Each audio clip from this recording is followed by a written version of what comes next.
Good evening and welcome back to Fantasy Football Review and Updates.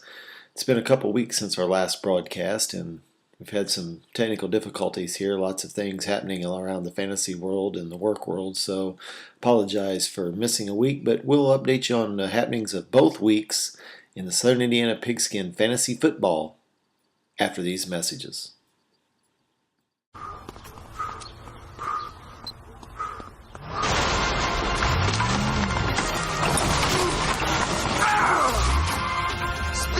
I pity you, fool! You a disgrace to the man race! It's time to run like a real man! Take that, Speedwalker! Do it again, sucker! And there's gonna be trouble with the capital Mr. T! Get a new sticker with the lot, sucker! Welcome back, and here are some of the scores and highlights from week number 3. We had a huge upset out in Lexington as the A team knocked off the Lexington Legends. The Apprentice beat the Master 113 to 108. In a not shocking game, the Blotcher Bombers 107, the Cunning Stunts 97. I predicted 2 weeks ago that the Cunning Stunts would be done after their miraculous defeat of the Legends. And as time has told, and we'll talk to you a little bit about week 4 later, but the Cunning Stunts, are they done? Are they done? Not sure. There's a poll out on the message board talking about should they be kicked out of the league. And the only options are yes and yes. Only time will tell. In a huge upset, first-timer with his first loss of the season gets knocked off by the Hokies. The Hokies defeat the first-timer. The Jokies are no longer. Now they're back to the Hokies. Can they keep it up in week 4? We'll be telling you about that game here in a few minutes. The Pistol City Shooters, 143, a solid effort, great effort, but not enough. When you're playing the Flashes, 143 is just not going to get it done. 143 points, and they still lost by 35. The Flashes at 178, are they the real deal? Can Ron Slayton possibly trade away guys or cut guys to mess this up? This could be his year if he just leaves it alone. Will he do it? Can he do it? I don't know. We'll check the managerial skills as the season progresses.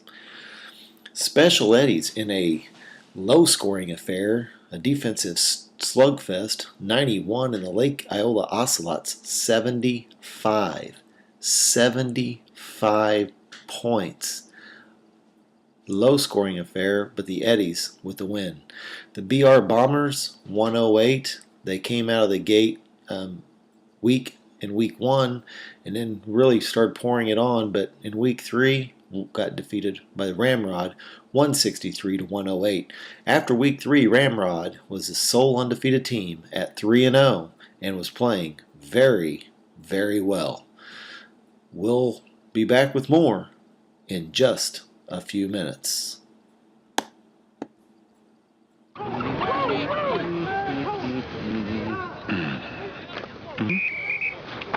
Hey, that's great. But who are the chefs? Not going anywhere for a while? Great googly moogly. Grab a Snickers. You spell it? Yeah. Welcome back to the Fantasy Football Weekend Review. We're now going to take a look at the Week 4 games, which were just finished up here a couple nights ago with the huge loss by the Colts to the Buccaneers. No surprise, the Colts fought hard, they battled hard. They just got some positions right now they're just not really good at. But they battled just like many of you do in fantasy football, even though you're not very good. You're 1-3. I think everybody has at least won one game, which is good, but some of you just, you mean well, you play hard, you work hard, but you're just not getting it done, much like the Colts. But anyway, enough about that. Back on to the fantasy updates here. In week 4, we had a huge battle between the Blotcher Bombers and the A-Team. The A-Team the previous week had knocked off the Mentor, and as the Apprentice looked like he was going to be on a roll, 2-1 going against the Bombers. Many people had him projected to get to 3-1, but guess what? The A-Team, they didn't show up. The Bombers bombed them out, 120 to 107. A big win for the Blotcher Bombers. The BR Bombers, also a winner against the Hokies, who we can return them now back to the Jokies. They had a huge win against the undefeated first-timers in the previous week, and then they just fall flat. So the Jokies get drilled 113 to 106 by the BR Bombers. So both Bombers teams bombed their opponents. In a huge game, first-timer rebounded from the stunning loss to the Jokies and defeated the Lake Iola Ocelots 170 to 113. And though I shouldn't probably say this since the Legends play the Ocelots this week, and I'll probably come back to you next week after the Ocelots beat the Lexington Legends, but I'm not surprised that the first-timers beat the Ocelots. You know why? Because pretty much everybody beats the Ocelots. The flashes against the cunning stunts, the brotherly battle, the sibling rivalry. Would it be close? Would it be tight? Nah. The cunning stunts had a huge win in week 2 against the Lexington Legends, and then they have fallen flatter than a pancake. They score 62 points. 62 points. A Southern Indiana fantasy football record, but not one you really want to be known for, because that record is the fewest points ever scored for a weekend, for a complete series of games, let alone like a 1 o'clock total score, or maybe even a Sunday before the Sunday night and Monday night game score.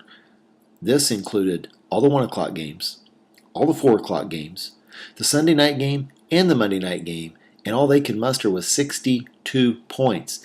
If I look at the stats right, I think we could say Aaron Rodgers beat the cunning stunts this week. He could have benched everybody but his quarterback and still won the game, if I'm not mistaken. Cunning stunts, I don't know what it's going to take, but you got to get it in gear. You were looking good after week 2, but not so much so the past 2. Maybe you can get it back going in week 5. In a huge shock upset, the defending champions fall to 2-2. The Special Eddies have now dropped to 500 on the year as the Pistol City Shooters in huge fashion 142, the Special Eddies 110. A huge 32-point win by Mr. Bagwell. Mr. Clancy, the Special Eddies general manager, was unavailable for comment and would refuse to be interviewed for this session. Just kidding. I didn't invite him on this show. But he has requested and asked to come on one of these nights, and we're going to look at doing some interesting things here with this broadcast feed, and maybe getting some guests, people to come on, or maybe even a little 2-man, 3-man format here to start discussing these things. I think it could really soup up what we're trying to do here with these weeks in review. And then Team Ramrod, 3-0 going in against the Lexington Legends, who we were getting ready to rename the Lexington Myths. Curtis Painter at the quarterback. Curtis Painter was the starting quarterback for the Lexington Legends. Not just the Colts, but the Legends. The Curtis Painter led Lexington Legends 160. The previously undefeated Team Ramrod 119. The Legends, under the direction of Curtis Painter, won a game. That is a huge win. We'll be back with more after these messages.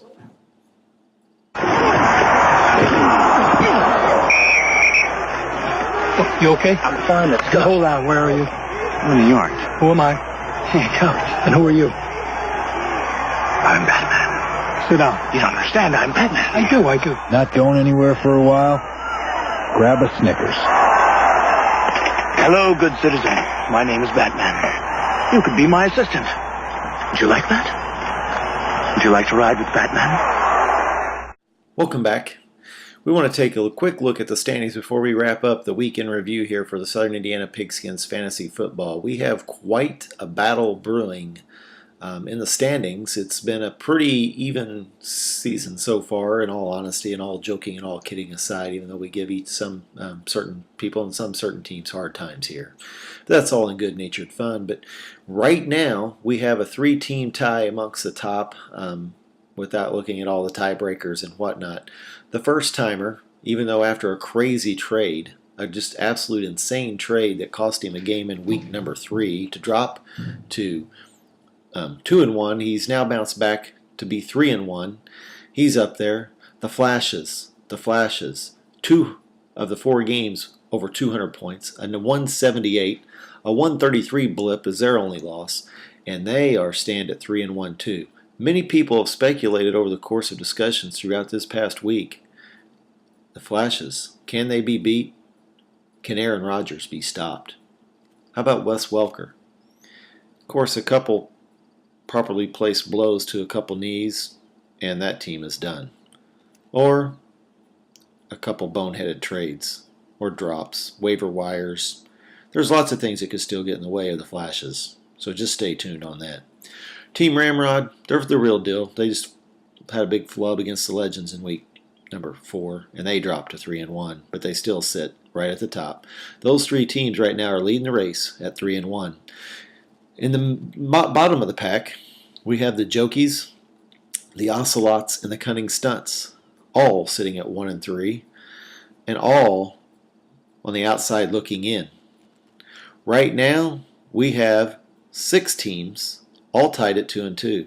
As I said before, the equality of this league is utterly amazing at this point.